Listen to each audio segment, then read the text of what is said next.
Bom dia a todos. Imensa estar abrindo este evento como presidente da Associação Rio Grande de Imprensa, iniciar a minha gestão com um evento dirigido às mulheres do Brasil, às mulheres do Rio Grande do Sul, as mulheres jornalistas, publicitárias, RPs do Brasil e do mundo. É uma satisfação muito grande. Com certeza a minha gestão a partir de agora ela já é bastante exitosa. Eu só tenho a agradecer a minha primeira vice-presidente, primeira vice que trabalhou incansavelmente para a gente realizar esse vai ser o primeiro de uma série de eventos que a gente vai ter todo o mês. As meninas que trabalharam com ela, Cláudia Coutinho, Tati, a Laura, a Tamara, também. E eu queria abrir esse evento dizendo que, para mim, como jornalista, a gente receber Patrícia Campelo tem um significado muito grande. Nesse momento, sofrendo uma série de ataques à imprensa como um todo. Então, a Patrícia é um exemplo, é um símbolo que a gente tem de luta, e aquilo que eu digo, receber flores, é o Dia Internacional da Luta das Mulheres. É isso onde a gente tem 64% das mulheres, uma maioria na nossa categoria são mulheres, né? Hoje a gente representa 36% e as mulheres 64%. Nós temos que trabalhar a questão da filiação, não só a filiação ao sindicato, mas a filiação à Associação Rio Grande de Imprensa, que a gente possa valorizar ainda mais o trabalho desses profissionais, o trabalho em tempos social, a gente entender a situação que ocorre às vezes na tecnologia. Muitas vezes ela não nos oferece aquilo que a gente poderia estar hoje fazendo um grande evento, abraçando as pessoas, enfim, histórias e construindo e saudar meu querido Batista Filho, meu eterno presidente do Conselho Deliberativo da Associação Rio Grande de Imprensa, e também quem vai participar aqui do debate aqui com a Patrícia, a Rosane Oliveira e a Mauri. Então, para mim, mais uma vez eu digo, é uma satisfação muito grande ter iniciado essa gestão de mulheres que fazem da Comunidade no Brasil. Então, por último, eu quero destacar essa luta todo em memória da minha mãe, a Dona Maria, e também na pessoa da minha filha Érica e da minha esposa Valquíria. Então, um bom evento para nós e essas jornalistas inspiradoras do Brasil e do mundo que possam nos trazer boas reflexões a partir de agora. A partir de agora, então, já passo de imediato a condução, primeira vice-presidente Jurema Josefa. Amigas e amigos, colegas que estão aqui conosco, eu quero agradecer a todos, em especial a Patrícia, que veio estar conosco, quer dizer, esse veio é online, mas é como se estivesse aqui. Muito obrigada, Patrícia. E a Rosane Oliveira, nossa colega da RBS, e a Maureen Xavier, do Correio do Povo, que aceitaram esse convite para virem contribuir com indagações para que a gente possa fazer um evento levante novas digamos, preocupações. Nesse momento, nós vivemos um momento de preocupação. Meu caro presidente, muito obrigada pelos desejos de um bom trabalho para nós mulheres. Eu queria dizer o seguinte, que eu me preparei para uma fala falando de como foi a situação da mulher no Rio Grande do Sul, como é que nós chegamos no jornalismo. Uma colega, Lígia Nunes, que faleceu agora em janeiro, não por Covid, foi por idade avançada. Ela foi pioneira. Foi pioneira em quê? Ela foi pioneira porque foi a primeira mulher que se inscreveu no Prêmio Ari de Jornalismo, e naquele mesmo ano, em 1959, ela ganhou na categoria crônica, não foi o primeiro lugar, foi o quarto, os 3 primeiros lugares ficaram para homens, mas a Lígia conseguiu o primeiro prêmio. E ela foi pioneira também porque foi da primeira turma de jornalismo aqui no Colégio Rosário, onde mais tarde se formaria a Faculdade dos Meios de Comunicação Social. O primeiro curso de jornalismo no Rio Grande do Sul foi no Rosário, que surgiu um curso especial, e a Lígia fez parte desse grupo e teve coragem. Teve coragem, assim que saiu da faculdade, foi no Correio do Povo, foi a primeira mulher a trabalhar na redação do Correio do Povo. Mas esse pioneirismo não é somente da Lígia. É do Rio Grande do Sul a primeira jornaleira. Houve 10 jornais à época, em 1835, em várias capitais brasileiras. Tinham 10 jornais. 10 capitais tinham jornais. Semanais, quinzenais, incipientes, maiores, menores. E ela teve 2 jornais. Ela criou esses 2 jornais a partir da herança que recebeu dos pais adotivos. Viúva, os 2 filhos já haviam morrido, a menina e o rapaz, e ela pegou todo o dinheiro e empenhou em jornais, o Belona e o Idade de Ouro. Eram jornais que tinham política, variedades e muita opinião. Ela não era uma mulher em cima do muro, como muitas, e todas nós aqui, certamente, são pessoas que têm opinião. E esse questionamento, mas a Anísia Floresta teria sido a primeira jornalista. Elas tinham alguma coisa em comum, mas quem manteve, criou 2 jornais, foi a Maria Josefa. Essa pessoa, ali de Viamão, nasceu em Viamão, e ela era uma caramuru. Ela, naquela época, daquela Revolução Farroupilha, falava contra os farroupilhas. Ela era uma mulher de muita coragem. Isso há 100 anos antes da fundação do Rio Grandense de Imprensa. Por que eu estou fazendo isso? Porque esse nosso evento integra ainda os 85 anos da ARI, que nós comemoramos em 19 de dezembro do ano passado, e vamos, durante todo este ano, ainda continuar comemorando. Então, em 1935, 100 anos depois da Maria Josefa, a ARI estava sendo fundada. Por quem? Por 114 pessoas. O Érico Veríssimo foi o primeiro presidente, e na ata de fundação está ali 3 mulheres. A gente pensa, não, imagina, 1935, sim, 3 mulheres. E já integrou a segunda diretoria. E depois, somente em 1952, uma outra mulher voltou novamente à diretoria da ARI. Mas a partir de 78, da década de 70, muitas mulheres se associaram à ARI e tomaram conta das redações, de forma que ali em 78 nós estávamos em todos os espaços de informação, de imprensa. E isso é uma coisa muito importante, a ARI fez um livro. Quem fez esse livro contando esses detalhes todos é o nosso querido Goulart. O Goulart é um pesquisador, jornalista, escritor, e esse são os 70 anos da ARI, esse livro que ele fala. Acho que 70 ou 80. Agora, realmente, estou no escuro aqui, isso eu anotei, eu estou enxergando. Mas aí, vejam que a ARI sempre está fazendo pesquisa. Essa entidade que nós, nesse momento, estamos valorizando, trazendo mulheres no seu mês, está sempre fazendo pesquisa. E fez uma pesquisa muito especial. Pesquisou desde os governadores do Estado, o governo de Estado, desde 1947 até 2011. Todos eles tiveram assessoria de imprensa, incipiente ou não, mas todos homens, todos homens. Então, o governador se cercava de jornalistas que já eram conhecidos na praça, atuavam nos jornais, e somente com o governo Tarso Genro, a Vera Spolidoro, a nossa colega que foi presidente do sindicato, foi levada como secretária de comunicação social. Outros pegaram assim, teve até o Rigoto, fez um triunvirato. Ali 2 homens e uma mulher, a Núbia Silveira, nossa querida amiga.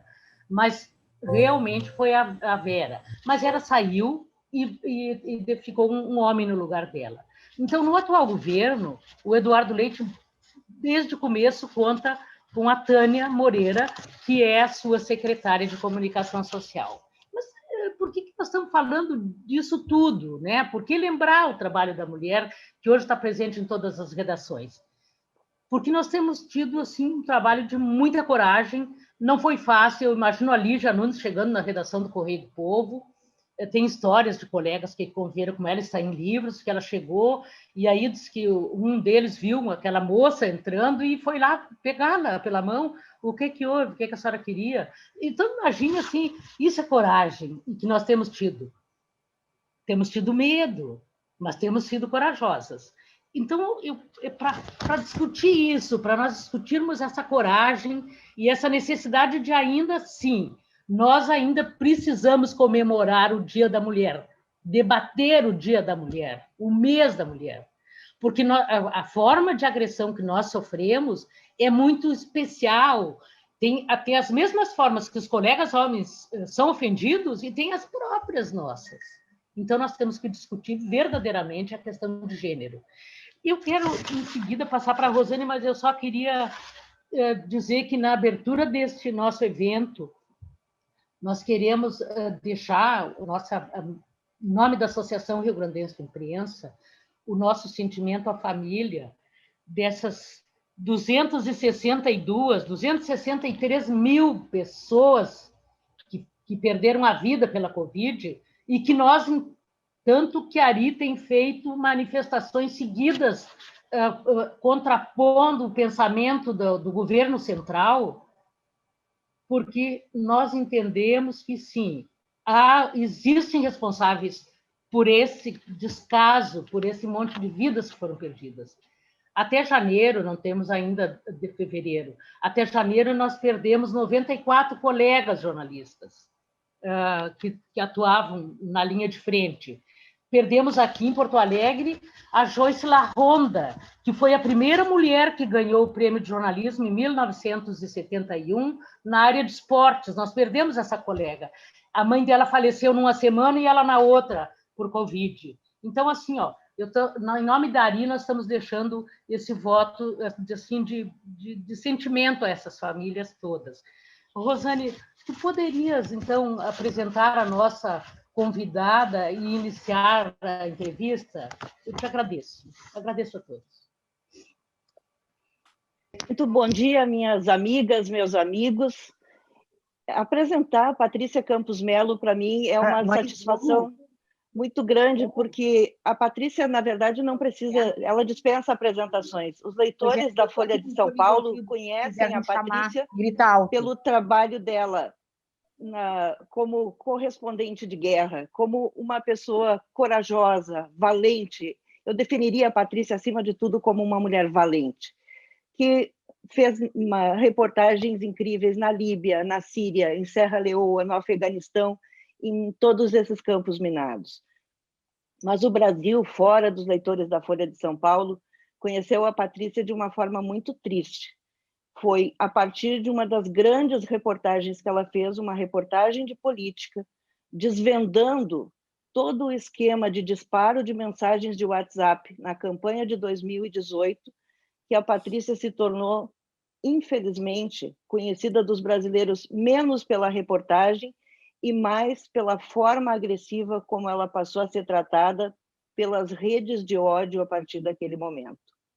No dia 18 de fevereiro de 2020, recém fez um ano, mas parece que já faz um século, eu escrevi uma coluna em 0 Hora com o título Bolsonaro desce mais um degrau na escala de baixarias contra mulheres. Ao atacar a jornalista Patrícia Campos Melo com insinuações de caráter sexual, o presidente revela problema que deveria ser tratado em consultório. E aí, naquele tempo, eu ainda tinha a coluna aberta para comentários, e o primeiro comentário de leitor foi o seguinte: Rosane, débil mental, grande mortadela.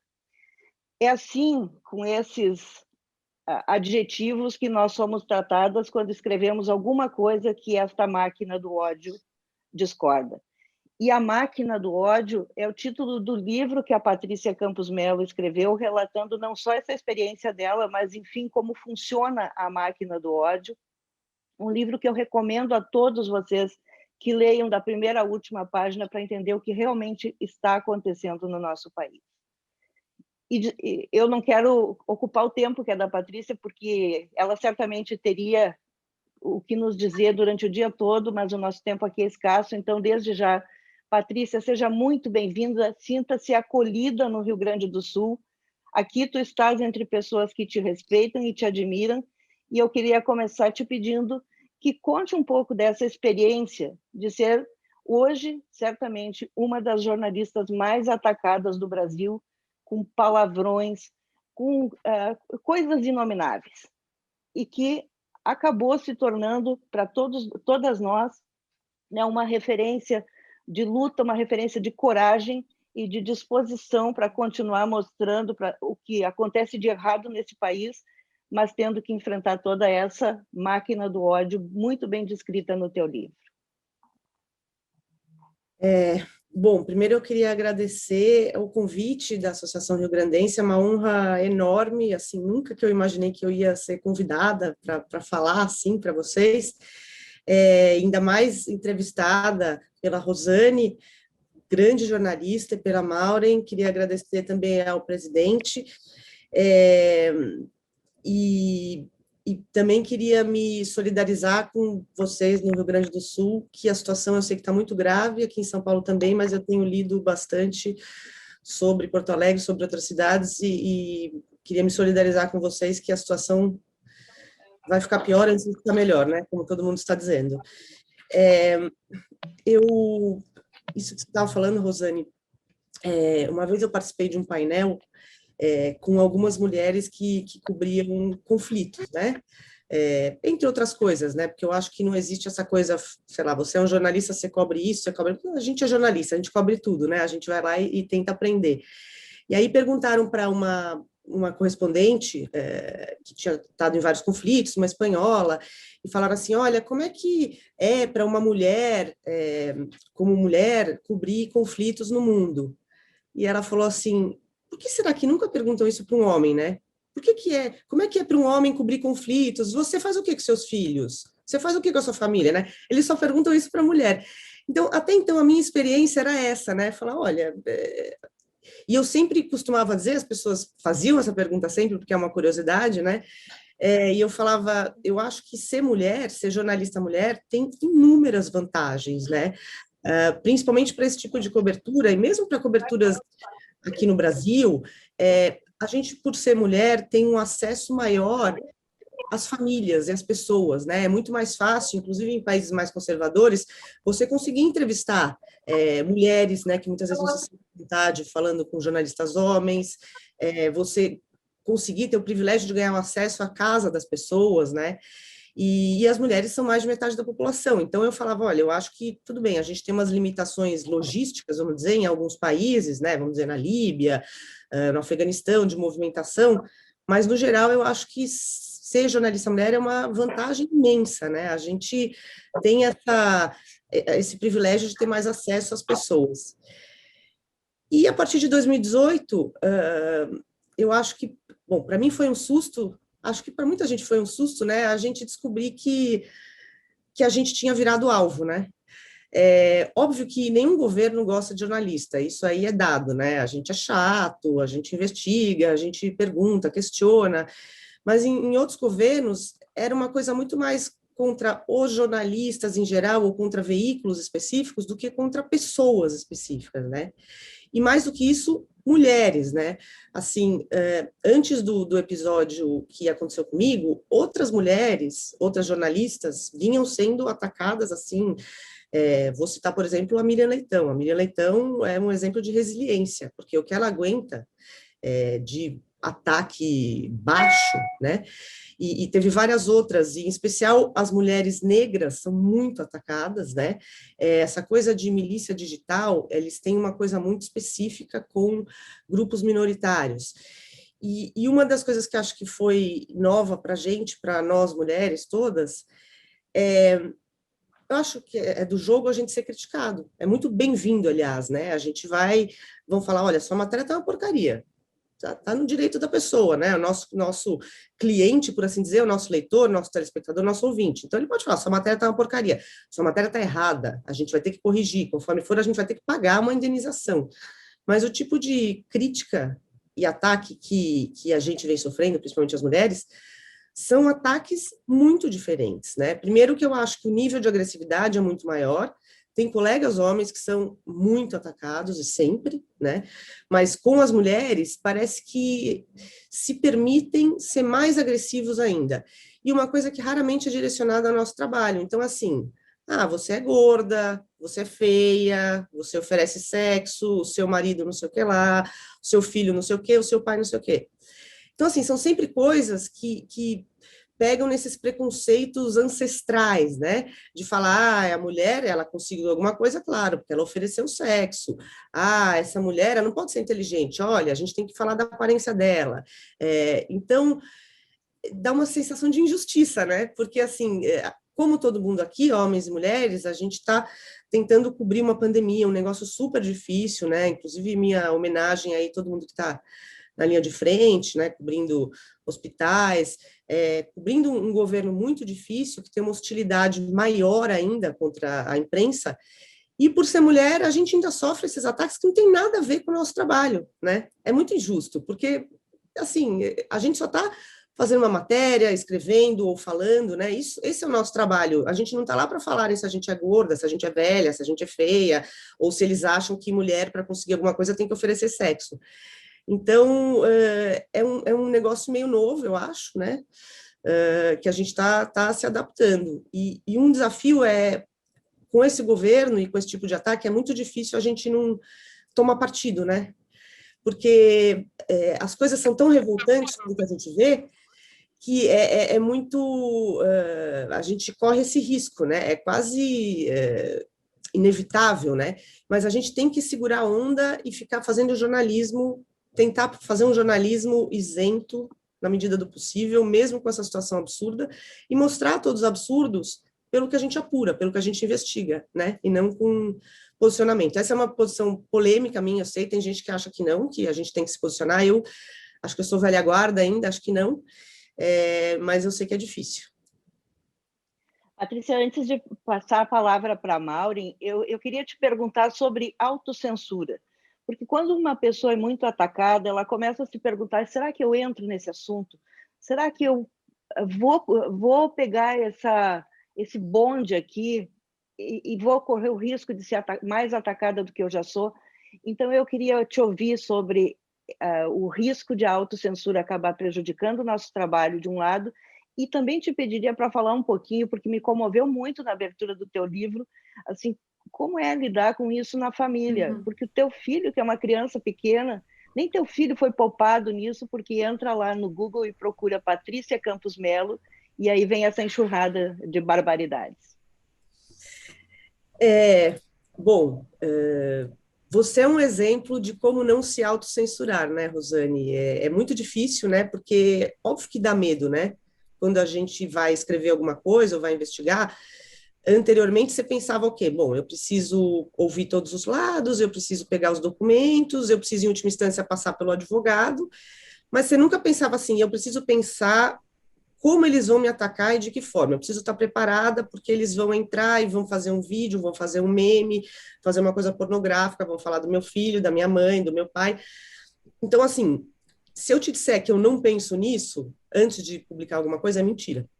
Eu penso. E eu acho que todo mundo, hoje em dia, leva isso em consideração, né? Você vai escrever um negócio que vai desagradar o governo, vai desagradar essas milícias digitais, e você pesa, né? Você faz uma pausa e fala, o que vai acontecer amanhã? Né? Uma coisa que antes não era um fator, né? O fator era, a matéria tem que estar certa e justa. Era isso que entrava no cálculo. E hoje em dia, meio que você para pensar e fala assim, o que será que pode acontecer? Eu tenho tentado não me autocensurar, não tenho deixado de fazer nada, acho que a maioria dos jornalistas também, mas eu acho que a gente tem feito isso com um custo enorme para a vida pessoal, né? Porque isso, como você estava falando, isso afeta a família, afeta todo mundo que não tem nada a ver com isso, né?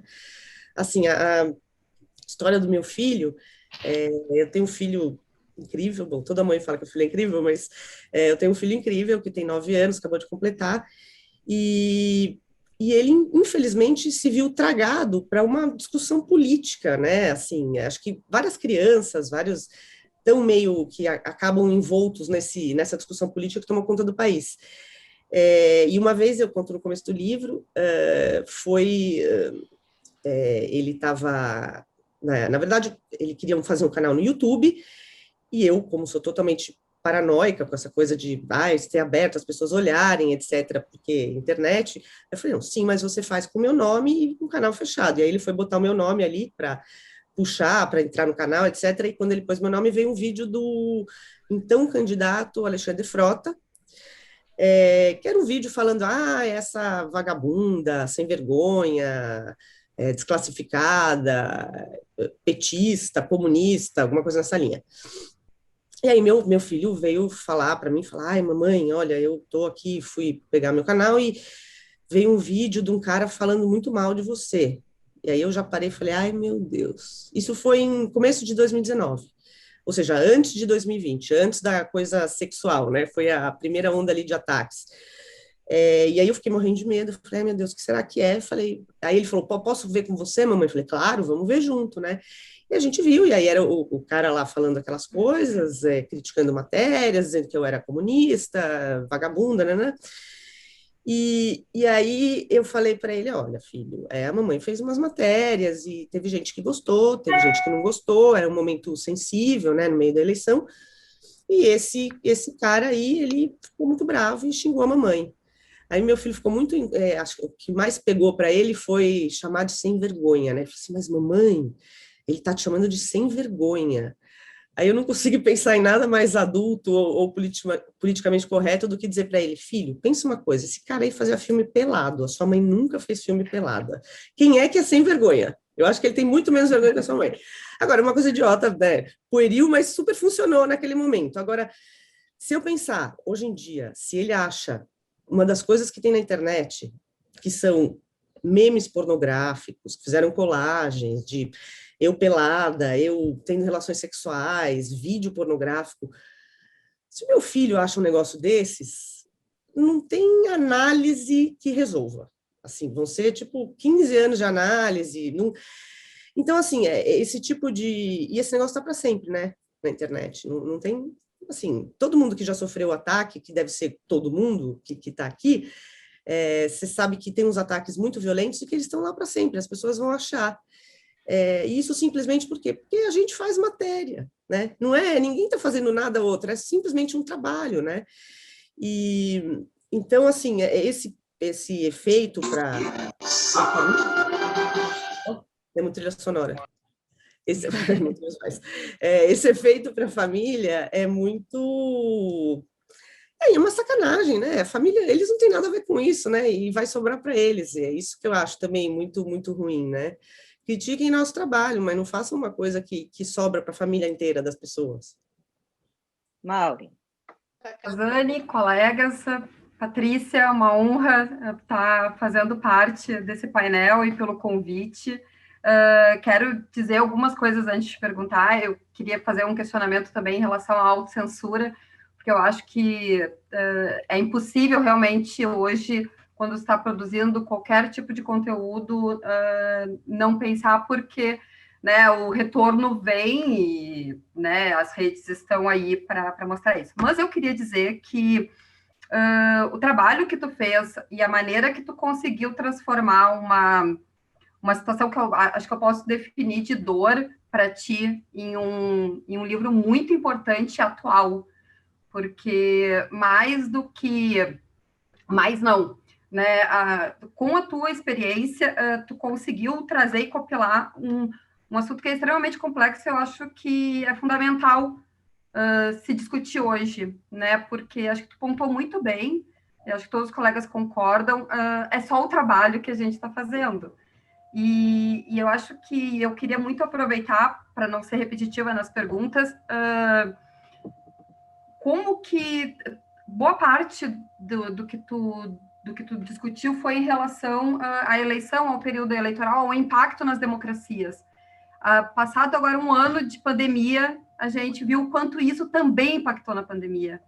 E a parte mais, vamos dizer assim, triste, e eu acho que tu coloca muito bem no final do livro, que era aquele sentimento assim, será que a pandemia vai, né, ajudar a mostrar que, olha, informação, e infelizmente, passado esse um ano, a gente ainda vê uma onda de desinformação muito grande.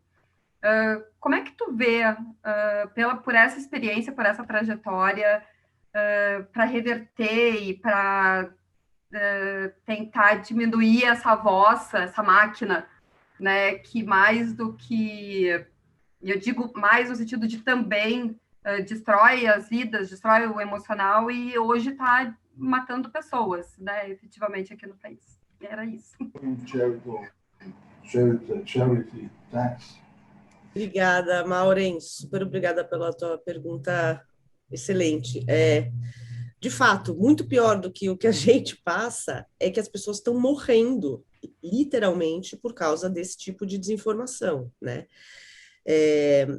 Bom, mas eu vou começar contando assim, um pouquinho, assim, o livro, né? Na verdade, esse livro, quando eu comecei a escrever, esse livro não tinha nada de história pessoal.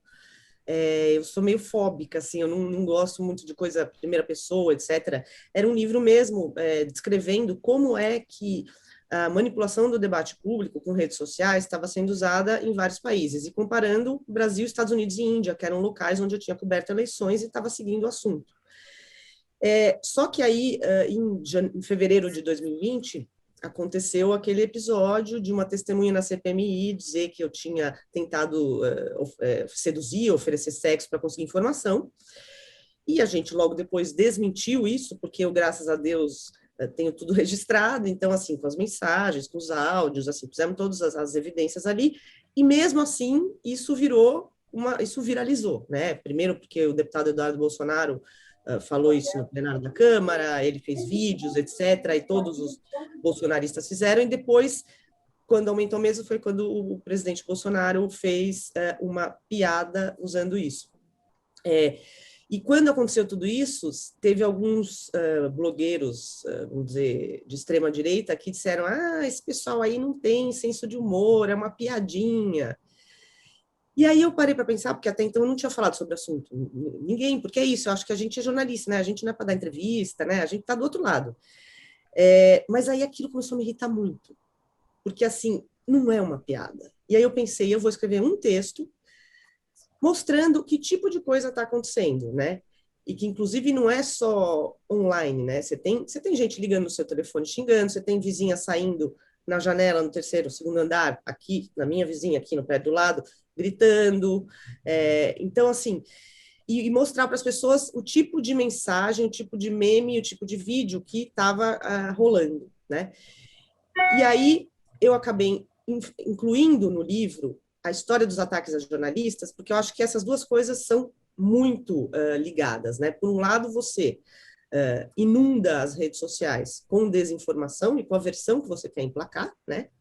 E aí você viu o uso disso por vários governos, principalmente governos populistas de direita, mas não só. E, por outro lado, você tem que desacreditar a mídia. E um dos jeitos de você desacreditar a mídia é você fazer assassinato de reputação. Bom, mas isso tudo só para contar como é que daí a história pessoal acabou tendo que entrar, né? Porque virou um negócio.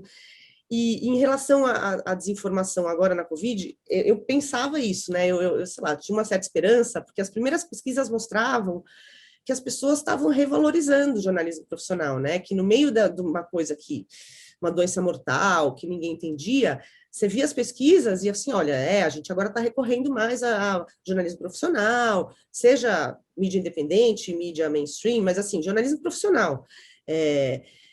E aí eu fiquei com essa certa esperança, mas o que a gente foi vendo, Maureen, é o que exatamente você falou. Eu me lembro que eu escrevi uma matéria sobre um estudo muito bom feito pelo LAUT, que é um instituto de pesquisas, mostrando que o Brasil é o único país que ainda tem uma grande circulação de notícia falsa sobre cloroquina e ivermectina.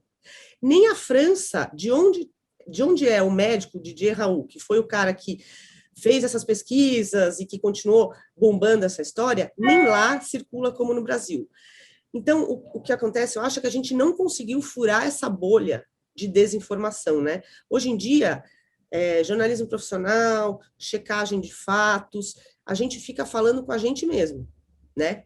Parece que as pessoas que acreditam em desinformação e acreditam que estão enterrando caixão cheio de pedra para fingir que tem gente morrendo, não é a pessoa que lê ouve ou assiste jornalismo profissional, não é a pessoa que leva em conta a checagem de fatos. A gente ainda não conseguiu furar essa bolha, né? Eu participo de alguns, assim, a paisana, né? Não, assim, alguns grupos bolsonaristas para entender um pouco, né? O que se fala. E são dois mundos absolutamente distintos. Assim, é isso. A pandemia é uma frescura dentro de uma certa bolha, né? E a gente não conseguiu mostrar. A gente não consegue furar essa bolha, essa realidade paralela. A gente não consegue fazer informação checada, informação apurada viralizar, né? A gente está sempre correndo atrás, sempre enxugando gelo, sempre tentando, olha, ele falou isso aqui está errado. E isso, um dos motivos, eu acho, é porque os maiores desinformadores são figuras políticas públicas, né, que têm milhões de seguidores e que, de alguma maneira, dominam aí o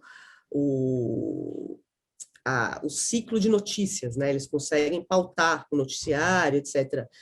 Então, na verdade, eu não tenho uma solução, quem dera, né, eu tivesse, assim, eu acho que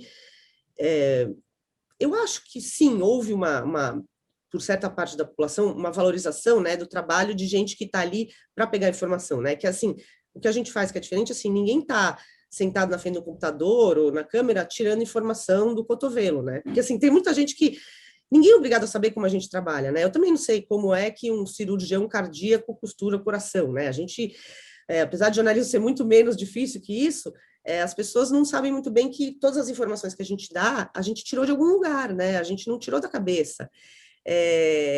Então, essa coisa de saberem que tem que ter alguém que vai lá na UTI do hospital, ver como está a UTI do hospital, alguém que vai examinar os números do orçamento, ou alguém que vai ler as coisas e interpretar, né, um conhecimento, eu acho que isso foi um pouco valorizado, as pessoas passaram a entender um pouco, mas não o suficiente para a gente conseguir furar essa bolha, essa realidade alternativa que existe, sei lá, 30%, 40% da população. Eu não sei se ainda tenho tempo para mais uma pergunta, Jurema, vai contando aí, porque se me deixa, eu fico 2 horas. Por favor, Patrícia, pode fazer. Tá. Em novembro do ano passado, tu estavas no palco, eu na plateia, no Festival Piauí de Jornalismo. E eu me lembro, esse festival tratava exatamente quando a imprensa vira alvo nos países. E havia ali convidados da Polônia, da Hungria, da Venezuela, da Rússia, desses países que tem onde a imprensa é alvo. Se minha memória não me trai, coube a ti conversar com um polonês. E a gente ouviu experiências muito parecidas de todos os jornalistas que falaram naquele momento lá, no Festival Piauí. A tua reportagem sobre os disparos de WhatsApp, ela teve uma consequência muito importante, que foi a mudança na legislação. Juntando essas duas coisas, eu te pergunto, nós sabemos que a eleição de 2022 vai ser uma carnificina, tudo indica que vai ser pela guerra nas redes sociais. Essas mudanças na legislação, esse clima que existe no mundo, somado a tudo que nós aprendemos nesses últimos anos de como funcionam as máquinas de ódio, qual é a tua expectativa em relação ao nosso trabalho de jornalistas na eleição de 2022? Na campanha, claro. Nossa, dá até medo pensar, né, gente? Eu acho que, assim, nessa coisa da tecnologia, a gente está sempre correndo atrás do rabo, né? Foi ótimo que o TSE finalmente vetou disparo em massa, mas eu fiz uma matéria na eleição do ano passado, na eleição municipal, mostrando que, óbvio, que isso ainda é feito, e mais do que isso, é muito feita essa coisa de raspar as nossas informações, né, a minha, a sua, a Rosane, de todo mundo, do Instagram, do Facebook, para pegar ali que grupo a gente está, ou que hashtag a gente usou, para usar isso para mandar mensagens políticas direcionadas, né? Isso ainda é feito, o disparo ainda é feito, embora em uma escala muito menor. Agora, eu acho que o nosso grande desafio em 2022 vai ser defender a legitimidade do pleito, a legitimidade da eleição, porque o que eu vejo acontecendo no Brasil é assim, igualzinho o que foi feito pelo Donald Trump nos Estados Unidos. Ele começou a minar a confiança no sistema eleitoral um ano antes, no caso dos Estados Unidos, dizendo, olha, voto pelo correio é roubado, não pode, etc., etc., quando ficou claro que por causa da pandemia não ia dar para fazer você tinha que facilitar, né, a forma de votação de alguma maneira, e aqui a gente tem, desde a eleição municipal, aliás, desde antes, essa coisa de falar, voto eletrônico é fraudado. O presidente Bolsonaro já falou mais de uma vez, se a gente não rever o negócio do voto da urna eletrônica, vai ser pior do que os Estados Unidos. Então, o que eu vejo se formando é um 6 de janeiro, invasão no Capitólio, aqui no Brasil, de alguma maneira, né? Que a pessoa parece que ela faz um hedge, né? Uma proteção. Bom, se eu perder, eu deslegitimo a eleição. Eu já estou plantando essa dúvida em relação à integridade eleitoral. Então, um dos grandes desafios que a gente vai ter como jornalista é mostrar que o sistema funciona, e que funcionou até hoje, e que uma tentativa de, eventualmente, que já está entrando em discussão, né, de você fazer uma PEC para você rever o negócio do voto da urna eletrônica, você fazer voto por papel, você fazer voto com, assim, o TSE já se posicionou várias vezes dizendo que essa coisa de você ter um certificado da votação, na verdade pode ser usado para pressionar, para compra de votos, né, para você dar o recibo da compra do voto que foi vendido. Então, um dos grandes, além de você ter, obviamente, todas essas maneiras de tentar manipular a opinião pública usando informações privadas das pessoas, né? Seja ali pegando informações e listas de eleitores de determinadas características do Facebook, do Instagram, e usando disparos em massa, ou usando mesmo o púlpito que essas pessoas já têm, né? Esse megafone que são os milhões de seguidores, a gente também vai ter essa outra narrativa para combater, que é de dizer antecipadamente a eleição vai ser roubada, a não ser que eu ganhe, né?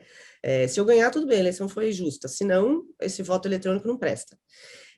Então, a gente meio que tem que se preparar para isso, fazer essa cobertura com muito cuidado e mostrar para as pessoas de forma transparente, assim, o sistema eleitoral no Brasil funciona, a gente tem pouquíssimos relatos de fraude, e essa tentativa de deslegitimar o voto é muito perigosa.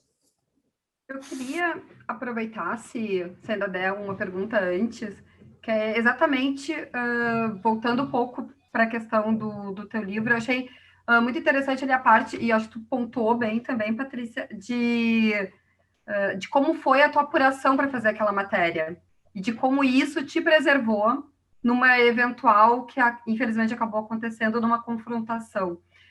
Hoje a gente sabe que existem muito mais mecanismos, mas principalmente para quem está começando na reportagem, o que tu acha que mais do que nunca? Porque, por exemplo, até os próprios tweets que às vezes a gente se baseia ou a gente aproveita e pega informação, podem ser apagados, podem ser adulterados, que eu acho que seria bacana, porque foi bem interessante todo o relato que tu fez da tua apuração, e daí uma questão assim, tu acha que poderia ter feito ainda mais alguma coisa? Basicamente era isso. Só voltando um pouquinho, que eu não respondi um pedacinho da pergunta da Rosane, só para dizer que eu esqueci, na verdade, que o que eu acho que a gente também está fazendo cada vez mais parecido com Polônia, Hungria, é que agora a gente está entrando além do assédio virtual, que às vezes espirra para o mundo real, a gente tem o assédio judicial, né, que está ficando cada vez mais frequente, a gente tem visto uma coisa de judicializar, né, mandar, assim, por exemplo, vou contar, eu estou sofrendo um processo com uma matéria que eu fiz baseada em uma planilha original da SECOM, que foi obtida por lei de acesso à informação, e sendo processada por um negócio que é uma informação oficial obtida pela lei de acesso. Então, eu acho que esse é um novo capítulo, e o outro capítulo é essa tentativa com legislação, que foi muito feita na Polônia, Hungria, Turquia, de você atingir a saúde financeira dos veículos, né? Então, com muitas medidas provisórias, algumas que acabaram caducando, outras que não. Você tem projetos de lei, por exemplo, o Marcelo Treza da Brage estava até falando, tem um deputado, o Hélio, aquele que é super aliado do presidente Bolsonaro, que propôs aí 3 projetos de lei que vão, assim, pegar na veia do jornalismo, né, são super... Então, bom, mas aí, agora voltando para a sua pergunta, Maureen, na primeira matéria, eu acho que eu não sou uma jornalista de política, né, assim, eu não... E o único motivo que eu estava cobrindo essas coisas foi porque eu tinha coberto esse aspecto de redes sociais, desde quando eu era correspondente em Washington, que eu tinha coberto a campanha do Obama, que também começou a usar a coisa do Big Data, etc. Então, quando eu fiz aquela primeira matéria, eu assustei muito com o impacto, né? E pensando em retrospecto, acho que a autocrítica que eu faço é que obviamente que a gente tem e vai continuar tendo fontes em off, né? Isso é uma realidade. Só que talvez naquele momento mais sensível eu pudesse ter descrito, preservando a identidade das fontes, um pouco melhor que fonte em off, mais ou menos como era cada fonte, quem era, não quem era, mas assim, o que era, né?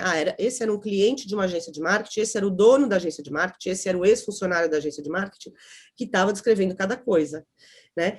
E talvez, eu acho que, não sei se isso teria melhorado as coisas, mas eu acho que eu, se fizesse de novo, teria feito isso, de uma forma mais, assim, mostrar mais coisa até a medida do possível, né?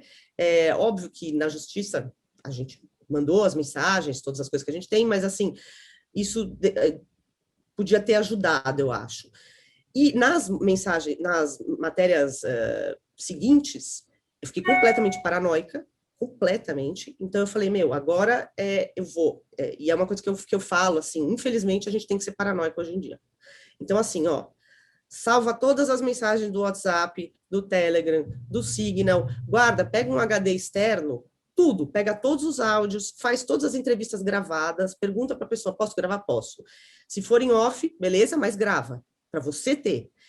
Se for em on, você deixa a pessoa falando em on, eu autorizo a usar isso, né, que eu tenho, por exemplo, no caso da testemunha do CPMI, tem ele dizendo que autorizava, né, botar o nome dele, todos os documentos, conforme for, faz ata notarial das mensagens que você trocar, né, que é um jeito ali de você ter uma chancela, né, uma coisa oficial, né, você leva na verdade o cara do cartório vem e faz ele pega o seu celular e atesta ali a veracidade das mensagens.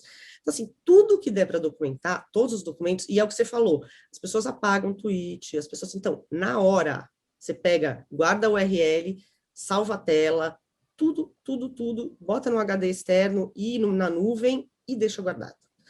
Porque é isso.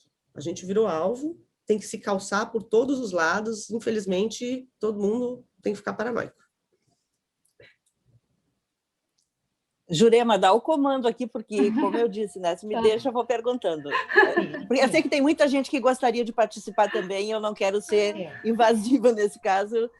Não, nós vamos abrir mais tarde para os colegas da diretoria participarem, mas eu queria só não esquecer de que sábado teremos novamente o Bar da Ari, né, com as jornalistas inspiradoras, que serão essas pessoas que estão trabalhando nos hospitais e nas áreas de saúde e que têm sofrido muito, né? Porque o assessor de imprensa dessa área uma vez contava uma cirurgia maravilhosa que salvou não sei quantas vidas, hoje não. Hoje está faltando leito no nosso hospital, essas pessoas têm sofrido muito e teremos a secretária de governo da comunicação conosco também. E depois, então, terão perguntas depois do Batista Filho, mas eu acho que dá mais uma rodada de pergunta para, né, Rosane, para ti e a Maurita, tá ok? Patrícia deve estar achando a coisa mais estranha isso, né? Nós convidamos para um bar que nós não temos nem como oferecer um vinho gaúcho para ela. Patrícia, da próxima vez fica já combinado, quando tudo isso passar, que é uma das frases que a gente mais usa hoje, é quando tudo isso passar, nós te convidamos para um espumante da Serra Gaúcha ou para um vinho da Serra Gaúcha. Vou cobrar. Nem só de... Vou cobrar, porque eu quero ir para Porto Alegre, quero tomar o espumante da Serra Gaúcha, que eu adoro. Não precisa ser na mesma ocasião, mas a gente encara um churrasco também, né? Para poder, né, desopilar. Nem só de trabalho vivem as mulheres. Patrícia, eu quero, já como essa, eu acho que vai ser minha última pergunta, assim, te agradecer muito por tudo que tu nos ensinou aqui hoje, mas quero te pedir que deixe, principalmente, tu já respondeste de certa forma, para os jovens, nós temos estudantes que participam desse nosso bar aqui, deixe uma mensagem sobre a nossa profissão, sobre a importância de não desacreditarmos o jornalismo, porque hoje muita gente nos difama, nos calunia, nos trata a pedradas, e eu fico me perguntando como isso bate lá nos jovens que estão saindo da faculdade ou entrando na faculdade e que pensam em um dia fazer essas reportagens de repercussão nacional como as muitas que tu fizeste. A gente sabe que é duro, mas também não vejo nada mais fascinante para fazer. Hoje já tenho 39 anos de profissão e eu não tenho dúvida de que se eu tivesse que começar tudo outra vez, eu seria jornalista. Mas tem horas que eu imagino que as pessoas se perguntam, a pessoa só pode ser louca de continuar fazendo isso e levando pedrada o tempo todo. Eu queria só aproveitar o gancho, Rosane, para não ficar repetitiva exatamente, porque eu queria aproveitar e te perguntar, Patrícia, exatamente nessa inspiração, mas o que não te fez desistir quando aconteceu essa primeira onda de ataque? Porque, como tu mesmo disse, não foi só contra ti, foi contra todas as pessoas. Essa dor coletiva, ela é sempre mais difícil. Então, eu queria só aproveitar o gancho. Duas perguntas numa só. Vou começar com a tua, Maura, então, que é mais, não é mais fácil, mas talvez seja mais curta. Eu acho que eu não desisti, porque depois da primeira matéria, quando começaram a fazer essa campanha negativa contra a matéria, contra mim, eu fiquei mais, que a gente fala, não sei se vocês falam aí, sangue no zóio. Fiquei sangue no zóio. Eu falei, agora que eu vou atrás dessa história inteira. Porque aí eu fiquei inconformada, sabe assim? Aí você fica assim, agora eu não vou parar de fazer matéria mesmo. Então, assim, eu fui mergulhando, né? Fui ficando obcecada, né? Então, eu falei assim, eu vou investigar.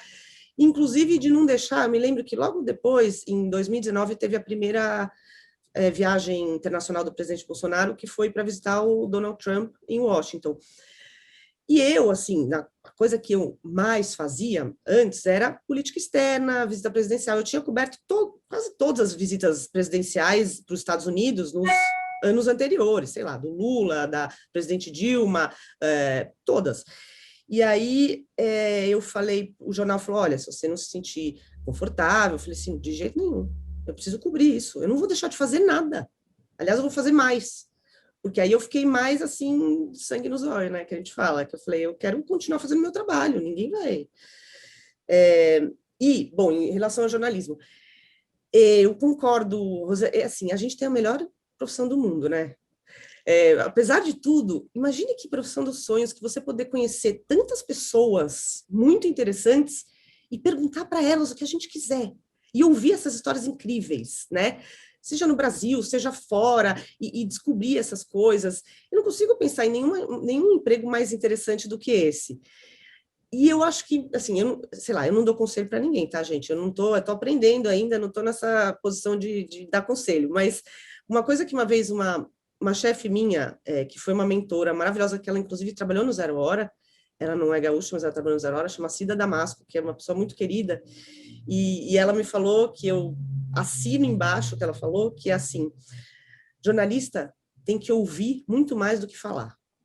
A gente tem que ouvir, prestar atenção, porque nessa coisa de internet, né, a gente acaba, às vezes, muito falando e esquece um pouco de ouvir. Então, acho que ainda o nosso principal, sei lá, o principal conselho, não dou conselho, meu Deus, mas assim, a coisa que eu diria primeiro, seja paranoica, isso infelizmente eu aprendi meio tarde na vida. Então, assim, registra tudo, salva tudo. Segundo, ouça muito mais do que fale. A gente precisa ouvir o que as pessoas estão dizendo, ou ler as coisas, né? Muito mais receber do que emitir, eu acho. Sei lá, eu falaria isso. Não sei se está certo. Mas... Eu só vou emendar uma coisinha, Patrícia, porque a gente também aqui usa um certo ditado que é a sorte persegue os bons. E tu tiveste nessa apuração do WhatsApp o que a gente poderia chamar de um lance de sorte, porque o WhatsApp não falava, não tinha um representante no Brasil, aí tu estás num seminário de jornalismo na Colômbia e o chefão do WhatsApp começa a jogar tudo para fora. Eu não quero dar spoiler do teu livro, porque quem ainda não leu tem que ler, mas eu acho que esse ponto é importante. Assim, se cria uma rede de conexões, mas aí te caiu no colo aquela confirmação de tudo que tu tinha feito na tua matéria tão contestada pelos que não gostaram dela. Não, total, completamente. Eu acho que sem sorte a gente não é nada, viu, gente? Sempre metade do que acontece é a sorte de você estar no lugar, a sorte... E nesse episódio aí, foi muito engraçado, porque era isso, eu estava ali, participando do negócio na Colômbia, cobrindo, e aí, de repente, eu tinha uma amiga do meu lado, jornalista também, Aí o cara começa a falar, eu olho para ele e falo assim, ele está falando isso que a gente está ouvindo? Assim, essas coisas acontecem, né? De vez em quando, assim, é bom, rola uma sorte às vezes.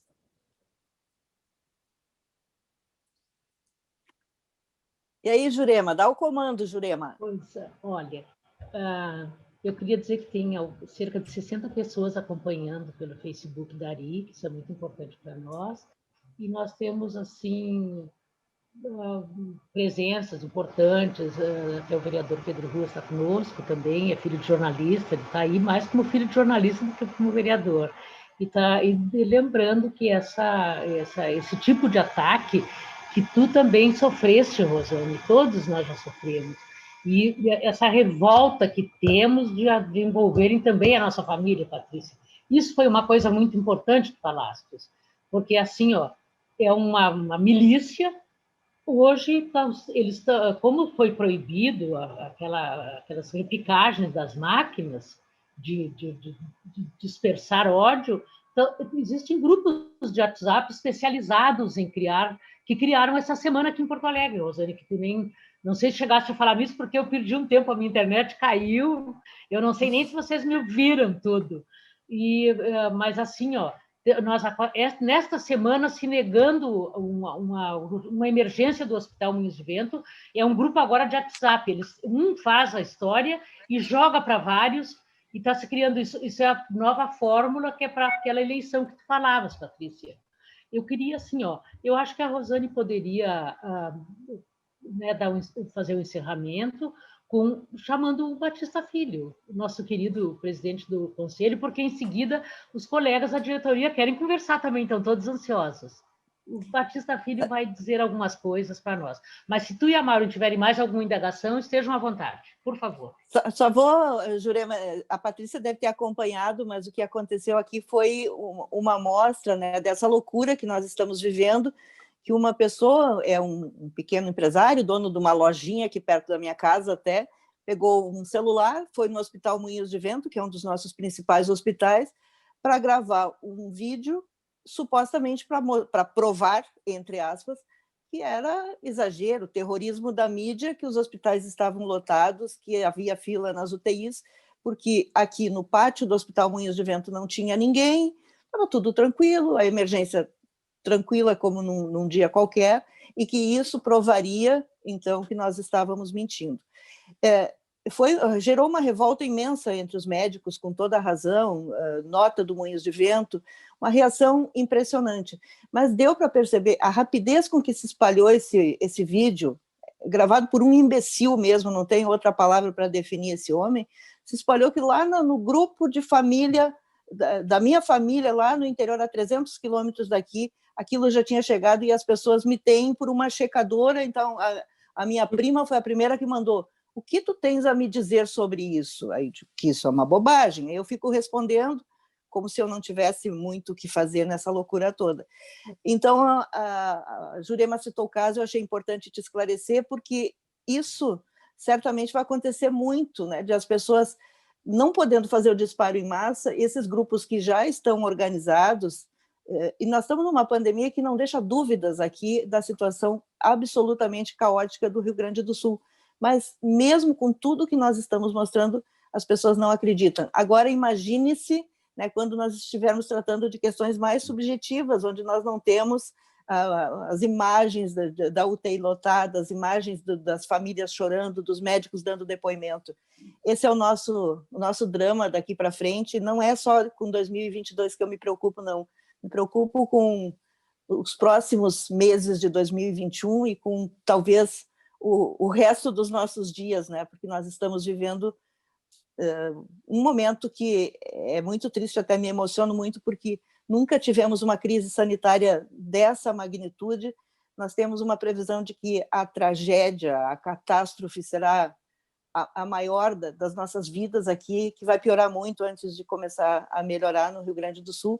E mesmo diante disso, né, esses grupos semeadores de ódio, semeadores que querem dividir a sociedade, agem dessa forma. Então, só para fechar com isso, e depois passo para o Batista Filho.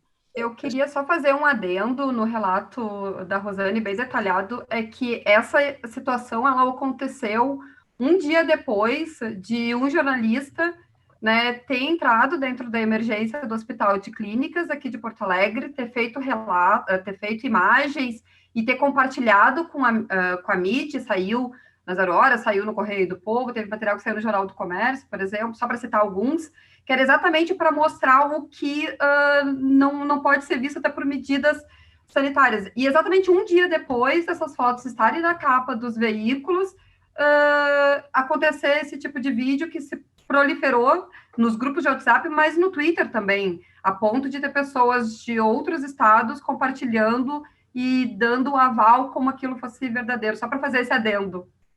Não, que bom que vocês me explicaram, porque na verdade eu tinha lido matérias e tinha lido o diretor do hospital dizendo, olha, aquele lá não era o lugar de Covid, né, que você filmou, etc. Mas eu não sabia que tinha rolado tudo isso e nem que o jornalista tinha ido antes. E é verdade, Rosane, concordo com vocês. Sim, antes de 2022 a gente ainda tem longos meses de pandemia para lidar com isso, né? Até queria fazer, vocês no encontro que vem, vocês vão ter assessores, o pessoal está na linha de frente, a gente fez matéria aqui dentro da UTI, eu fiz alguns hospitais, né, e o primeiro que eu fiz foi o Emílio Ribas, que é um hospital de infectologia, e a gente foi mostrar dentro da UTI como é que era, etc., e com uma assessora, né, que chama Adriana Matiuso, que é ótima, e aí eu fiquei pensando, eu fui lá, fiquei, sei lá, 2, 3 dias e fui embora. Os assessores vão todo dia, eles estão todo dia nessa linha de frente, né? Então também a gente tem que reconhecer o trabalho deles para isso, para deixar o jornalismo profissional ter um acesso, né, ajudar, embasar, e a gente concorre, infelizmente, com esse tipo de informação. E, além do WhatsApp, o Telegram tem grupos de tipo 50 mil pessoas, né? Porque no WhatsApp você tem 256 limites, tudo bem, pode ter vários. Mas o Telegram está um meio ali de disseminação de fake news brutal. Batista, contigo. Rosane, existe sempre o momento da celebração, mas obrigatoriamente existe também o momento do obrigado. Hoje nós fazemos um agradecimento à convidada e a todas as mulheres que participam deste espaço, o agradecimento por proporcionar o ouvir. Ouvir é sempre um formador, não apenas de opinião, é um instrutivo geral. Nós estamos acompanhando neste momento em que, ao lado da nossa convidada, a Patrícia Campos Melo, nós temos as organizadoras desse evento, a coordenadora, o teu caso, e da Mauri, a Jurema Josefa, a Tamara e tantos outros que me impedem aqui de nominar para não cometer qualquer omissão, de, sim, celebrar esse encontro, que não traz apenas a independência e a coragem da nossa convidada, a independência intelectual, a coragem de enfrentar desafios em toda parte e, acima de tudo, de descrever para nós o quão difícil é proceder assim, é agir desta forma, porque o jornalista é aquele que acompanha, que traz a reflexão, mas é também aquele que precisa agir no sentido da defesa do direito. Existem hoje muitas palavras, muitos adjetivos, querendo classificar o momento que nós vivemos, mas nenhum é mais importante do que o direito, que precisa ser defendido. E o primeiro direito sublime, o mais nobre de todos, é o direito à vida, que tem sido sonegado em muitos momentos neste país. Daí o agradecimento, repito, o obrigado a Patrícia Melo, o obrigado a ti, a Mauri, a Jurema, a Josefa, a Cláudia Coutinho, que eu vi aí, tantas outras, por proporcionar àqueles que acompanham este momento mais uma oportunidade de reflexão, para que não estejam colocados entre os incondicionais e os irredutíveis, que são aqueles que dividem, na grande parte, quase a maioria das inserções nas chamadas mídias sociais, que agem como se fossem apenas antissociais, que estimulam o confronto quando nós estamos vivendo a necessidade do encontro. Solidariedade é exatamente o encontro de objetivos comuns, de objetivos de todos. Por isso, repito, nós agradecemos, em nome do Conselho, onde estão normalmente os mais antigos jornalistas do Rio Grande do Sul, na nossa Associação Rio Grandense de Imprensa, ainda empenhados em serem úteis na defesa intransigente do direito da pessoa e das instituições. E gente como essas que estão na linha de frente do jornalismo demonstram mais uma vez que ser jornalista é a conjugação da vocação com a opção. A opção é ser respeitado, respeitando sempre para poder manter-se na ativa durante o tempo que necessitar e o tempo que desejar. Sabendo que a fortuna que irá encontrar não será a fortuna material, o acúmulo de bens, muitas vezes mal havidos, mas sim irá encontrar a fortuna do amor, do orgulho dos seus mais próximos e do reconhecimento daqueles que trabalham e honram com acompanhamento o seu serviço, a sua atuação, o desenvolvimento das suas tarefas. Agradecimento, mais uma vez, à convidada de hoje, não por uma lição de jornalismo, mas pela lição de vida, de determinação, demonstrando o quanto é importante a coragem. A coragem que não é a agressividade, a coragem que é, sim, a dificuldade, mesmo com temor de enfrentar todas as vicissitudes, de enfrentar todas aquelas opiniões contrárias que estão apenas no sentido de demonstrar esse desejo pelo confronto, quando não em defesa de interesses que não servem ao coletivo, mas sim que mexe também muito com o sentimento da frustração de não poder ser útil e necessário como jornalista, como a Patrícia de hoje, como jornalistas que estão participando deste momento e como todos aqueles que sabem que a hora é, sim, de união, de encontro. Obrigado, Patrícia, obrigado a Rosane, a Maureen, as demais, obrigado às mulheres que, com a sua sensibilidade, souberam escolher este momento de reverência à mulher para trazer esse debate tão importante a homens e mulheres. Obrigado, sim. Muito obrigada, Batista. Muito obrigada.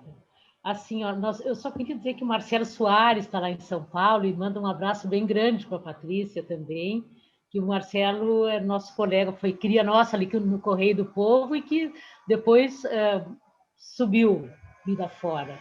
Assim, ó, Patrícia, eu gostaria de dizer alguma coisa, agradecer ao Batista, é isso?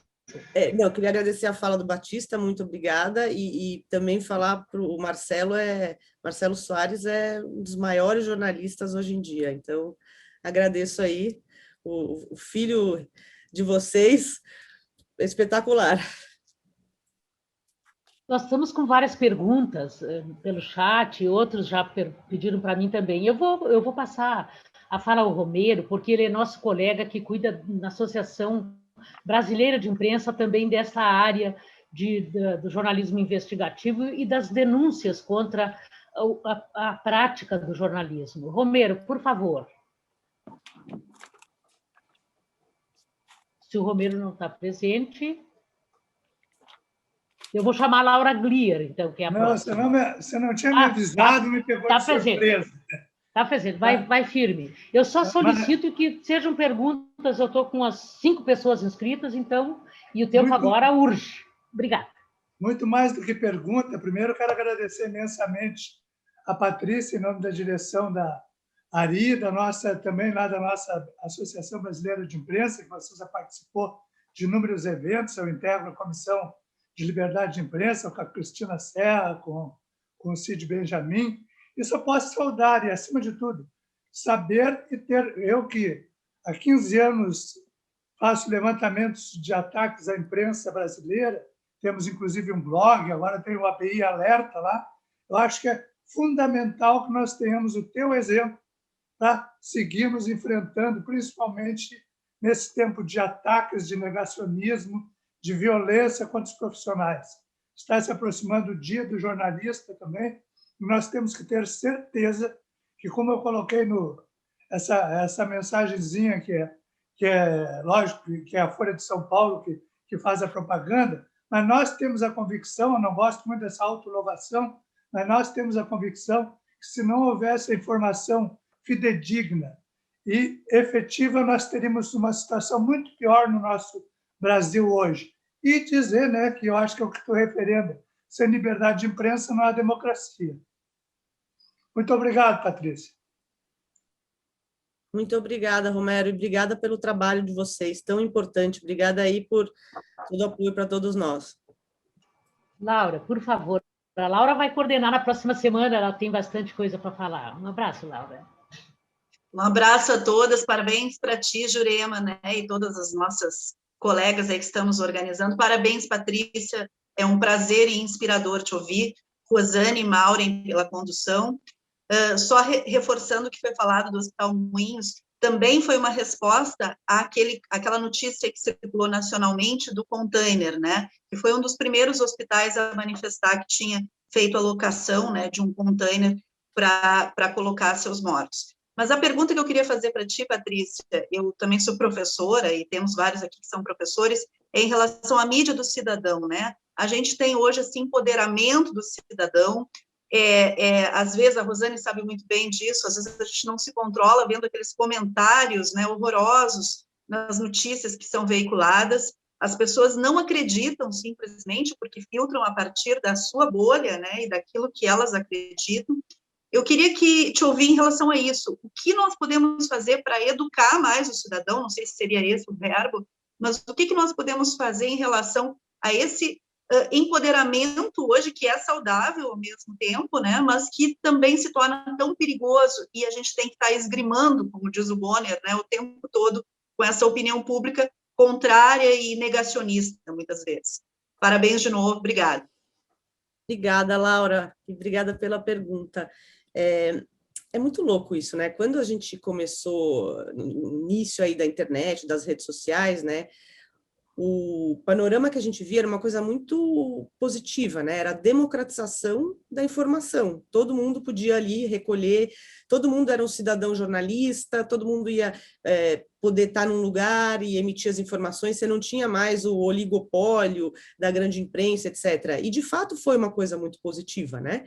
Você acabou com essa necessidade de ter um intermediário, né? Que era o jornalista. Só que aí, conforme isso foi sendo instrumentalizado por grupos, né, que usam desinformação, usam distorção para fins políticos, a gente foi resgatando o valor de você ter uma curadoria, né, de informação de jornalistas. Assim, isso não elimina a importância e a maravilha da democratização do acesso e da emissão de informação, né, que são os cidadãos poderem se manifestar e buscar informação. Mas, com essa tentativa não, muito bem sucedida, inclusive, né, de você inundar as redes com informações distorcidas, desinformação, você volta a entender o valor da curadoria e da investigação jornalística. Então, assim, eu acho que, infelizmente, a gente não sabe como eu estava falando, a gente ainda não conseguiu furar essa bolha, né? A bolha que acredita nesse tipo de coisa e que faz esses comentários muito, vamos dizer, raivosos, não é a mesma bolha que lê, assiste ou ouve jornalismo profissional e acredita em checagem de fatos. Mas eu acho que da nossa parte, nós jornalistas, o que a gente pode fazer é ser mais rigoroso possível. Mais do que nunca, a gente não pode errar. Mais do que nunca a gente tem que checar muito, porque tudo que eles querem para acabar de desqualificar a mídia profissional é falar, aí, tá errado, olha aí, não checou direito, olha aí. Então, acho que uma das coisas, simplesmente, assim, eu não sei como, Laura, e talvez vocês da academia, aliás, tenho certeza que vocês têm muito mais instrumentos para tentar descobrir isso, como furar essa bolha, mas uma coisa que eu acho que a gente pode fazer já cuidando do nosso quintal não podemos errar. Agora, mais do que nunca, tem que checar, rechecar, investigar muito. Pessoal, nós estamos chegando quase ao final, mas ainda temos algumas coisas. Nós estamos com a Mônica Omei nos acompanhando diretamente de Londres. A Joana Colucci, diretamente dos Estados Unidos, Illinois. Estamos com o jurista, deixa eu ver aqui, o Carlos Corber, o nosso amigo, nosso Carlos Corber do Rio de Janeiro, está acompanhando. Ele fez um Desgarrados, foi maravilhoso para nós, acho que estão fora do pago. E temos o jurista Amaral, da cidade de Rio Grande, que está acompanhando também. Nós temos um agora, inscrito, eu tenho Válmaro. Válmaro, querido, por favor. E agora nós já estamos assim, né, no finalmente.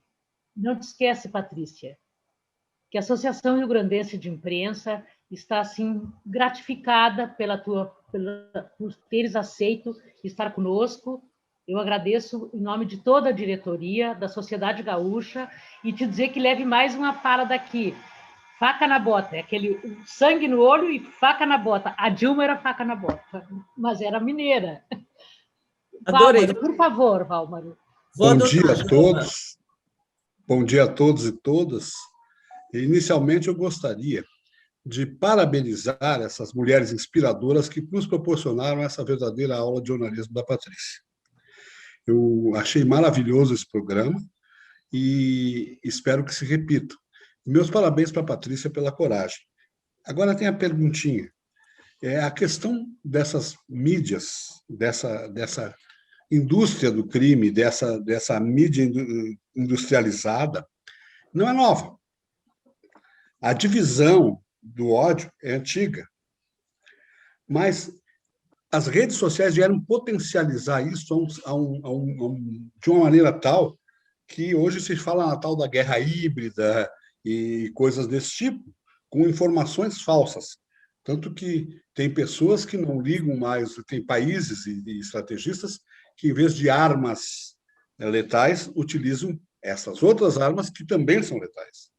A pergunta que eu venho é o seguinte: em 2022, que nós estamos nos aproximando, nós temos uma perspectiva, eu gostaria que tu me confirmasse ou não, de uma batalha forte, muito grande, com essas mídias, com essa arma das redes sociais, pelos negacionistas e por outra gente do mesmo tipo, e, ao mesmo tempo, o armamento com fuzis de milicianos e outras pessoas, com a facilitação da compra de armas.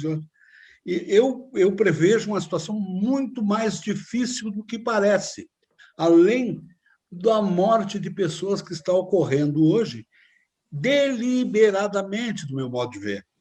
Eu hoje participo do Brasil de Fato, do Rio Grande do Sul, como repórter, eu continuo repórter há 50 anos, e respeito muito a nossa profissão. E a outra questão que eu gostaria de te perguntar é assim, o que nós podemos fazer? Nós, jornalistas, do meu ponto de vista, temos que continuar informando com clareza, insistindo na informação, insistindo, porque a mentira chega num momento que ela desaba sozinha. Quase. Vai longe. Na Alemanha levou 5 anos de guerra. Aqui não sei. Obrigado, Patrícia. Foi um grande prazer te conhecer assim, né? E parabéns mais uma vez às minhas companheiras inspiradoras como você, que nos proporcionaram esse momento. Muito obrigado. Bom, eu que agradeço, Válmaro, pelas palavras, muito obrigada.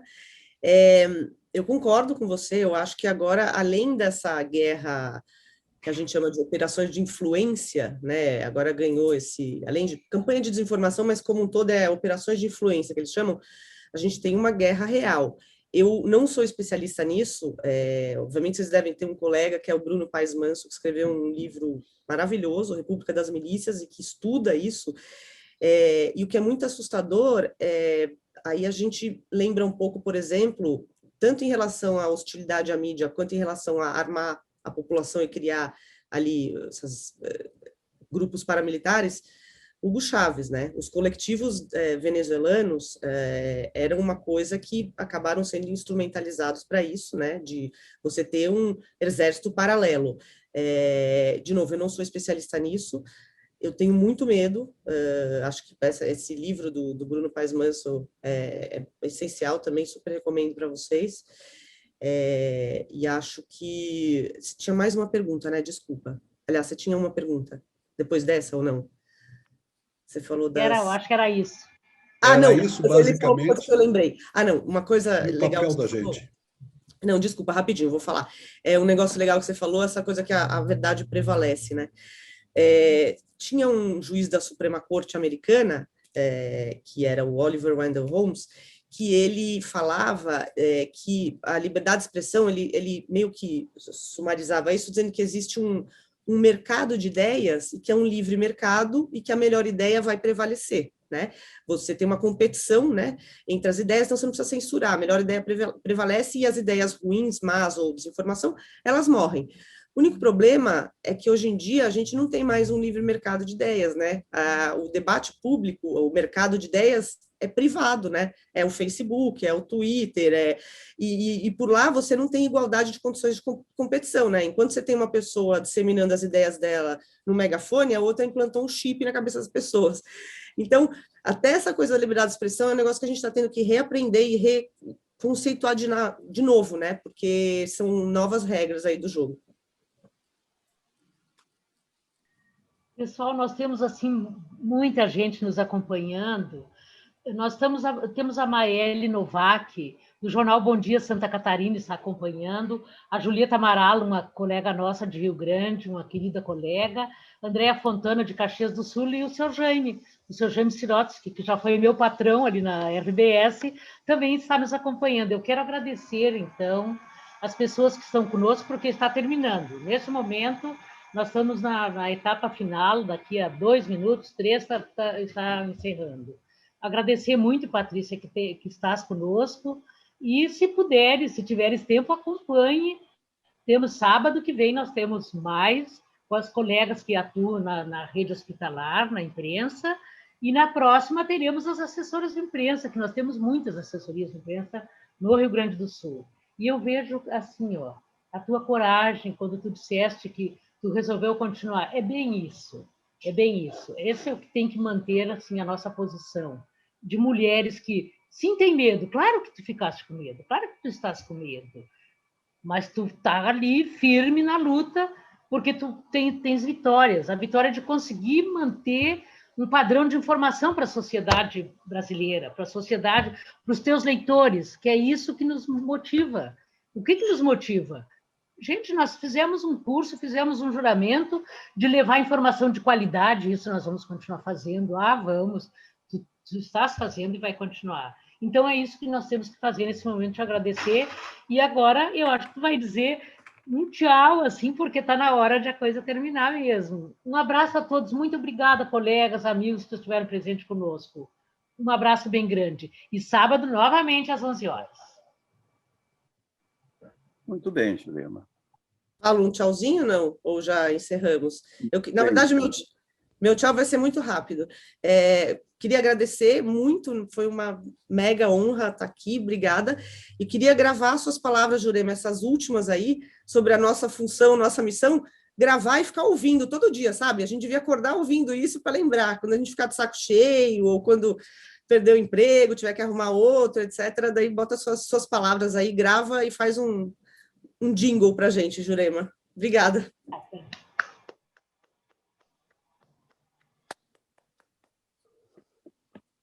Agradeço a todos e convido para o próximo sábado, porque agora qualquer um que comece a falar alguma coisa, essas salas têm horário para fechar, o porteiro Vamos chega... bater palmas, Jurema.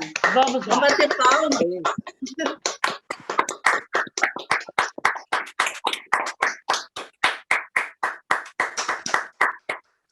Agradecer também o grande número de estudantes que participaram, eu não pude citar, muita gente, eu não pude citar todo mundo, mas agradeço e estaremos aqui no próximo sábado. Obrigada.